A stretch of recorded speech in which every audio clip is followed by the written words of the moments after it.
Alright, so yesterday I dropped a video reacting to the tier list of Base of True and Basic Logic, just sharing my thoughts and basically debunking a few points that I thought were worth talking about. And to my surprise, Base of True actually saw the video, and not only that, he reacted to it by commenting on it multiple times, and he was also debating a few people in my comment section. So first of all, welcome, I guess, because you seem to be an active member of my community now, and that's pretty cool. Maybe you should subscribe. We also had a brief exchange on Instagram where we talked very civilly. Base of True made a response to this debunk of mine where I reacted to the tier list, and we're just going to watch it today. Not necessarily to debunk or to debate, but more so to share my perspective as a fellow human. While editing this video, I had to clear out dozens of comments from my review queue that were just walls of slurs, xenophobia, and intense, predominantly sexual dehumanization. And honestly, it doesn't make me angry anymore. It just makes me incredibly sad. It is tragic to see how chronically online spaces can completely strip people of basic empathy, turning them into a faceless mob that attacks real human beings over internet culture wars. I have a life I love, a partner, a family, and deep real-world connections. Looking at this toxicity, I just hope these individuals eventually find something real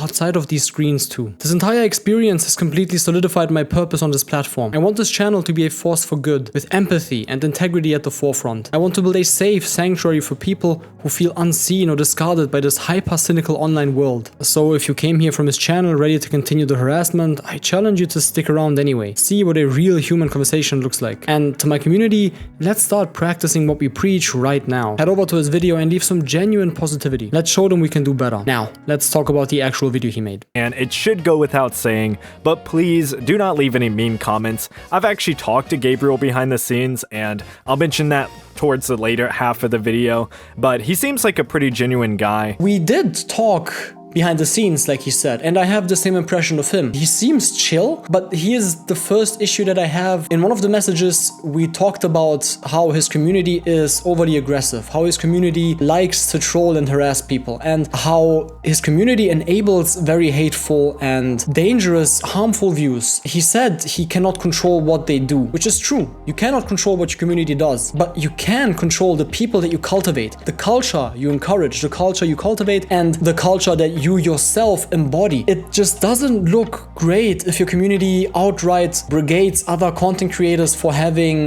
different views or critiquing your video. It's completely fine to critique my views and to point out flaws in my videos, and I'm totally fine with that. If I critique other people, I expect them to critique me. But just as Base of True said, insulting anyone doesn't do us any good, which I don't care if you insult me, but that is not the kind of environment that I want to foster. That is why I don't want these people in my comments. By the way, I also respect that you show yourself on camera. I read in a comment that you're trying to match my energy. I appreciate it. The two biggest up-and-coming grifters on YouTube, grifters on YouTube, grifters on YouTube. Now, this is always an interesting critique because what he's basically accusing me of is not actually believing the things that I say or talk about on the channel. I'm not accusing you of not actually believing in what you say. When I call someone a grifter, I also think about the incentive behind the content that they post on YouTube. For example, you can claim that you don't want to mock marginalized groups, that you just want to have fun, that you just do stuff just because you really believe in it. And at the same time, you can also cultivate an audience that does the exact opposite because they feel safe enough to have these views in your space that you created. That, in my opinion, is also a type of grifting. But specifically playing into culture war tropes, using stereotypes against marginalized groups, even inflammatory language against marginalized groups, just to capitalize off of their audience's biases, I also think that is a form of grifting. And like I've said on this channel for a long time, I'm not here to try to tell you what to believe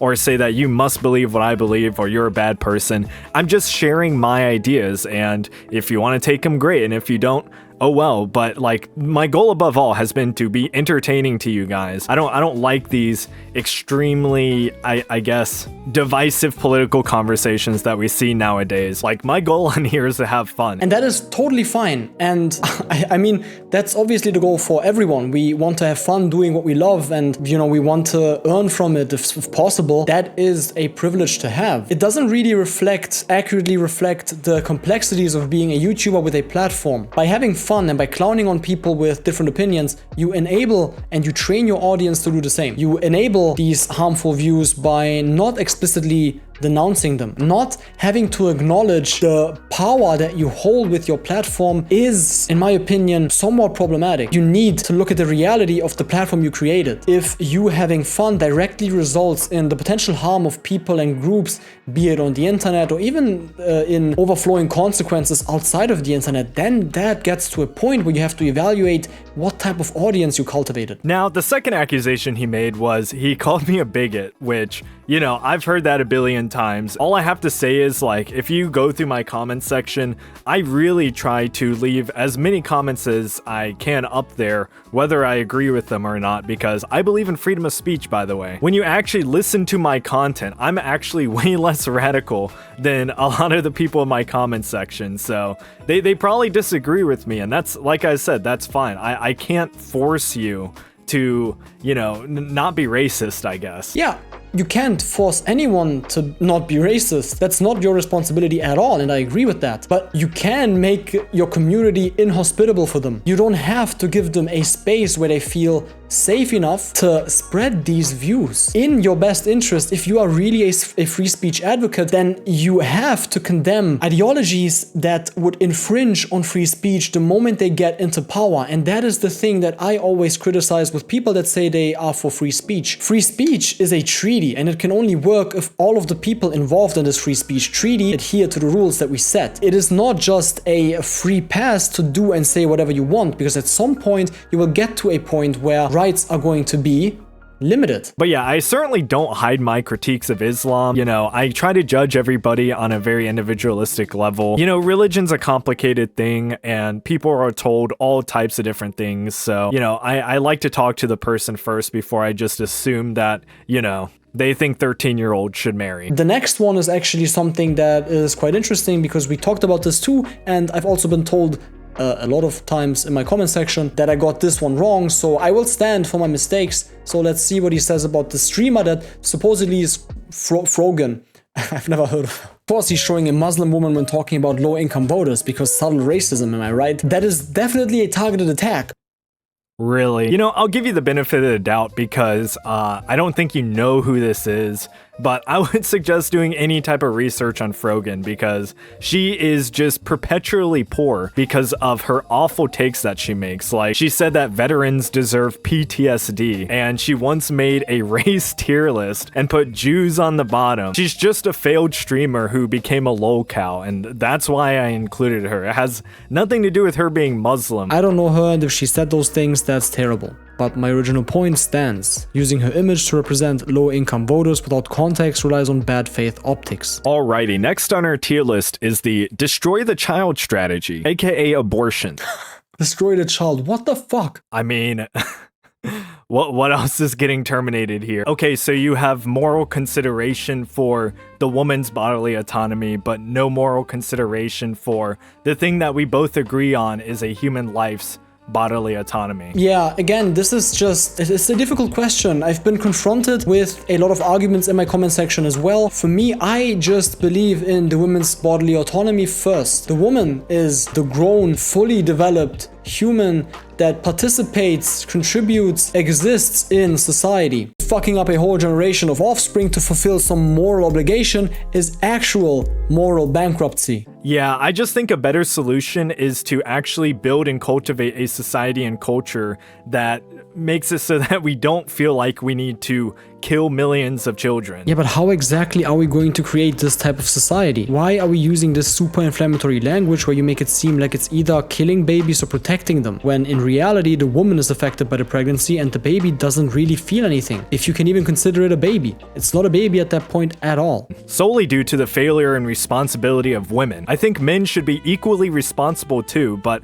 at the end of the day, it's the woman that's gonna get pregnant. When you are making risky decisions, you are gambling with another person's life, and I find that pretty immoral. And yeah, it's super unfair that women have to bear this burden, but that's just reality. That's just the way it is. And that is the issue. You were so close on acknowledging men's responsibility as well, but in the end, it is just the women's fault somehow. Both parties should be responsible. Both parties should be educated, and both parties make the decision. So both have to carry the burden. Making it seem like it's solely a woman's decision and then framing her actions as immoral when she may not have been aware of the consequences fully is in my opinion, pretty unfair. And it's unfair that we cannot extend some empathy towards people with different situations. But that is just what I think. And in my opinion, it's always better to end a pregnancy instead of raising a child in unstable and unhealthy conditions. Again, I think we can reasonably infer why someone got pregnant. Sex is not a necessity to life like food or water is. It can be easily concluded that a lot of abortions happen because it is an inconvenience to the mother. And even you listed a few examples of these inconveniences that the mother says that they are facing. So my question again is, why are you risking it if the only two outcomes is going to be a much harder life and the death of a child? Maybe this is going to sound too base for some of you, but maybe we should start considering consequences for the people who put that child in that situation. Well, if you want to call financial burdens and abusive relationships a inconvenience, then I guess that works. But it's not just an inconvenience, it's a complete change of your own life, your own lifestyle. Risk assessment is obviously something that should always come into play. But sex is not just something that people can abstain from. It's an integral part of life for many people. It's enjoyment, it's fun, it's bonding with another human being. Be it you do it for fun or you do it with your partner. And who are we to judge people on whatever they want to do with their bodies and with their free time? But if your goal truly is cheap and effective medicine, the last thing that you want to do is subsidize it. The most fair and moral system that involves zero coercion is to, one, accept that scarcity is a real thing, and that if there is certainly a high demand of some type of service or medicine, that the market will want to provide it. It is incentivized to provide that service to people. And yeah, some areas naturally won't have the most amount of resources or even the best services to provide. How would a privately funded healthcare system, how would privately funded medicinal distribution be better than a government incentivized distribution? I feel like the government at least has to pretend like there's some sort of standard to adhere to. Companies can just base it solely off of supply and demand, probably soaring prices into the high heavens, making medicine another luxury good. But how is theft the most logical and moral solution here? It isn't. Why should I be forced to sustain a failing community halfway across the country? Well, I think that is just a different understanding of how a society is supposed to work, because societies only work as collectives in the end. For a society to thrive, you can only be as strong as your weakest link. So I think we have somewhat of a collective responsibility to help each other when we are in need. And you also said importing people to solve structural issues like, I don't know, workforce shortages. It's not really about importing people to solve structural issues.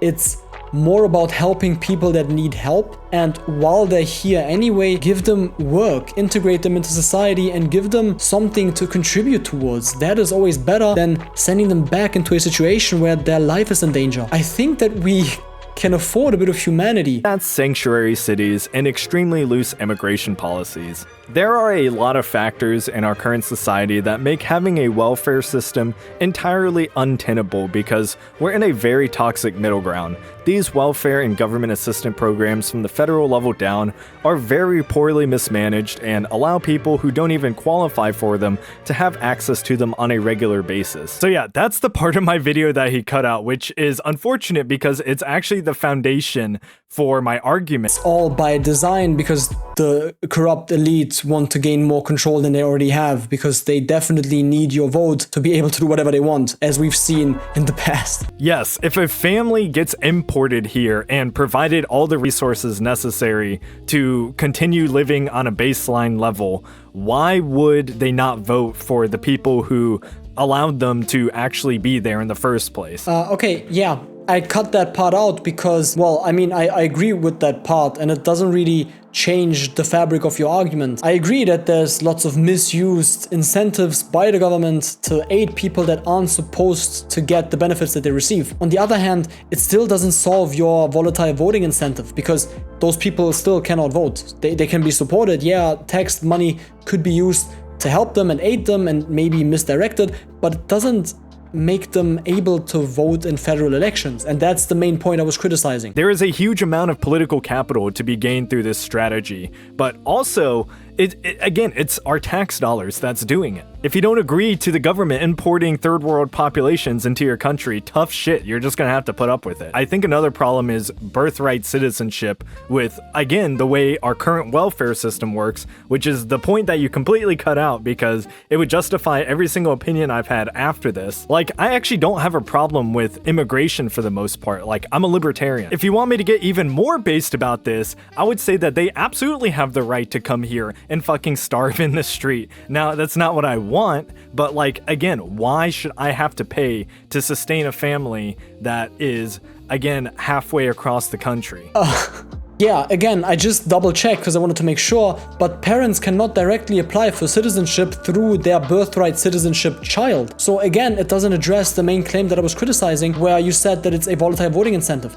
It could be a strategy if you completely disregard that, like I said in the video, immigrants aren't a monolith and can also vote for Republicans. Also saying that they are free to come to your country, but then to starve on the street.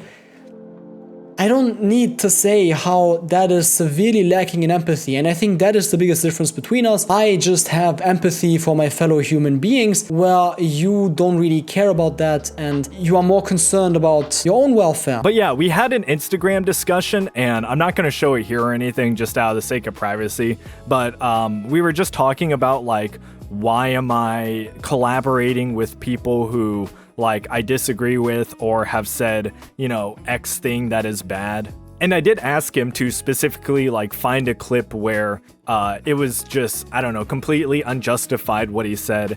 And he said he just didn't have the time today. To quickly address the point, we were talking about basic logic specifically, and he asked me to provide timestamps of the things that I was sure he would disagree with, and I just wasn't going to spend my whole evening timestamping a channel whose entire brand relies on inflammatory rhetoric. Anyone clicking on his thumbnails can see the content strategy for themselves.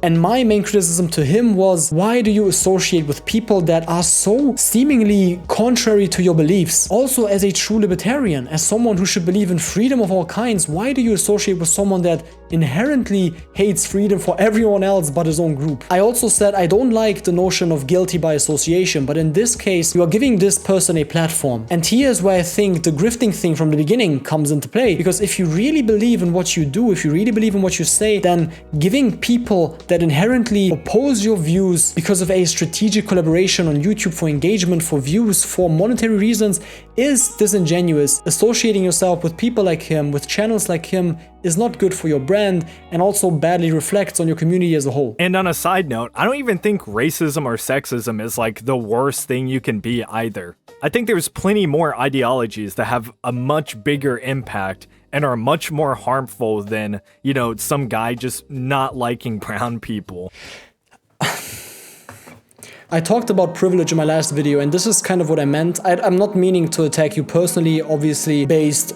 I wish I knew your first name so I could, like, address you properly. It is a privilege to say that racism isn't that bad, because the people that are affected by racism are affected on a systemic level to where they cannot live the same life that we are living. They don't have the capability to engage in the same social activities. They don't have the capability to find the same jobs that we do. They are structurally and societally crippled. So I think you just discarding racism as, oh yeah, well, some guy don't liking brown people is just not cool at all. It's a disgusting thing to say. I don't know, I've read that you're Asian, so maybe you have made your own experiences with racism against Asians, and that in itself should be enough to prompt some empathy towards those brown people that you said is not that big of a deal if you don't like. But instead, there's none, and I question why. Why are we doing this? Why can't we extend some simple empathy towards our fellow human beings that are being discriminated against for something that they cannot even control? It's just unfair in my opinion. I think as long as you're not using the state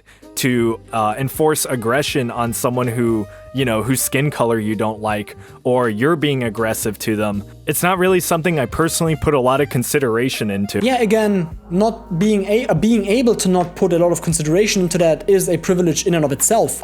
Just outright physical aggression is not the metric by which we define the impacts of racism. Racism has way more impacts regardless outside of just physical violence. There's lots of structural and systemic limitations imposed by the old systems of racism. And that's all I'm gonna say about that. Now I am going to end the video because this is getting way too long. One last thing that I just want to say. Again, he, Based of True, seemed like a very respectful guy. So once again, I implore you to use your platform for positivity, for at least a bit more positivity, instead of always getting bogged down in these disgusting culture wars. And let's adequately control the platforms that we build, because in the end, it is our responsibility to cultivate an environment in which certain people can feel safe. A bit of empathy can go a very long way. Thank you so much for watching this response to his response. I will probably not cover Based of True for a very long time because I said what I needed to say, I criticized what I needed to criticize, and I hope we can just leave this childish brigading where it belongs. Have a great day, I'll see you in the next one. Be on the lookout for the next video, it's gonna be a pretty interesting one. Subscribe if you like the content, or if you just feel compelled to challenge your own beliefs. That's it. See you.